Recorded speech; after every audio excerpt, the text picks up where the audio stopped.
Hello friends, আজকে আমি কিছু ইঞ্জিনিয়ারিং বোর্ড নিয়ে আলোচনা করব। তো আপনারা যখন ট্রেনে ভ্রমণ করেন তখন ট্রেন লাইনের পাশে বিভিন্ন আকারের কিছু বোর্ড দেখতে পান। তো সেই বোর্ডগুলোর মানে কি সেগুলো নিয়ে আজকে আমি আলোচনা করব। তো আমার সামনে যে বোর্ডটি দেখতে পাচ্ছেন এটি হচ্ছে কষান বোর্ড বা কষান ইন্ডিকেটর। এই বোর্ডের উপরে দেখুন লেখা আছে 100, অর্থাৎ এই বোর্ড থেকে 1200 মিটার দূরে কিন্তু ট্রেনের স্পিড হবে 100। অর্থাৎ কোনো ট্রেনের ড্রাইভার যখন তার ট্রেন নিয়ে এই বোর্ডের এখানে পৌঁছায় তখন কিন্তু সে বুঝে যায় এখান থেকে 1200 মিটার দূরে তাকে ট্রেনের স্পিড কন্ট্রোল করতে হবে, অর্থাৎ 100 রাখতে হবে। এই বোর্ডটি দেখুন দেখতে হলুদ রঙের, আর মিডিলে ক্রস সেকশন আছে, আর এর পিছন দিকটা দেখুন মাছের লেজের মতো। তো এই জন্য কিন্তু একে ফিশটেল আর্মও বলা হয়। আর এই যে হলুদ রঙটি এটি কিন্তু চকচক করতে থাকে। তো এইটার উপরে কিন্তু রিফ্লেক্টর লাগানো থাকে।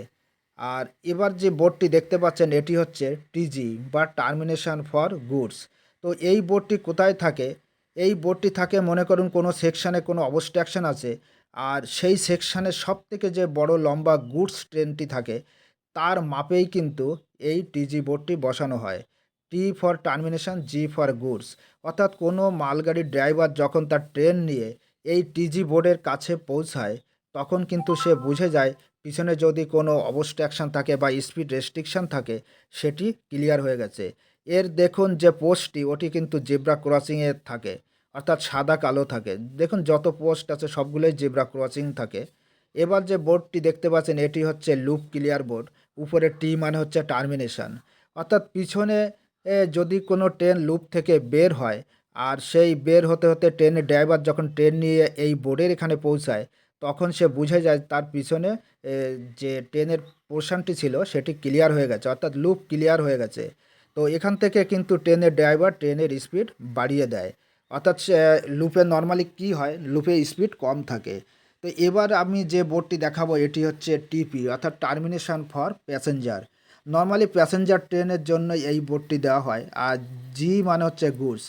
তো এই বোর্ডটির কাছে যখন কোনো ট্রেনের ড্রাইভার এসে পৌঁছায় তখন কিন্তু সে বুঝতে পারে পিছনে স্পিড রেস্ট্রিকশন বা কোনো টানেল বা কোনো অবস্ট্রাকশন থাকে সেটি ক্লিয়ার হয়ে গেছে, এবং ট্রেনের ড্রাইভার এখান থেকে ট্রেনের স্পিড কিন্তু বাড়িয়ে দেয়, অর্থাৎ টার্মিনেশন ফর প্যাসেঞ্জার। তো দেখুন এই এই বোর্ডটি দেখে কিন্তু ট্রেনের ড্রাইভার বুঝে যায় এবং স্পিড বাড়িয়ে সে আগের মতো যে ম্যাক্সিমাম পারমিসেবল স্পিড সেই স্পিডে চলতে থাকে। এবার আমি যে বোর্ডটি দেখাবো এটি হচ্ছে হুইসেল বোর্ড। ডব্লু মানে হুইসেল। এই বোর্ডটি নর্মালি কোথায় থাকে? এই বোর্ডটি নর্মালি থাকে যেখানে কার্ভেচার বা টানেল থাকে। তো সেই টার্মিনালের মেন পয়েন্ট থেকে কিন্তু 800 মিটার দূরে কিন্তু এই ডব্লু ডব্লু মানে হচ্ছে হুইসেল। অর্থাৎ ট্রেনের ড্রাইভার যখন ট্রেন নিয়ে এই বোর্ডের এখানে পৌঁছায় তখন সেখান থেকে কিন্তু সে কন্টিনিউ হুইসেল মারতে থাকে, অর্থাৎ হর্ন বাজাতে বাজাতে যায়। কারণ কার্ভেচারের সামনে ক্লিয়ার দেখা যায় না। তো ড্রাইভারকে অ্যালার্ট করে দেওয়ার জন্য নর্মালি এই ডব্লু বোর্ড বসানো থাকে। তো এই বোর্ডগুলো দেখে আপনারা বুঝে গেলেন যে ট্রেনের ড্রাইভার কী করে বোর্ড দেখে ট্রেন কন্ট্রোল করে থাকে।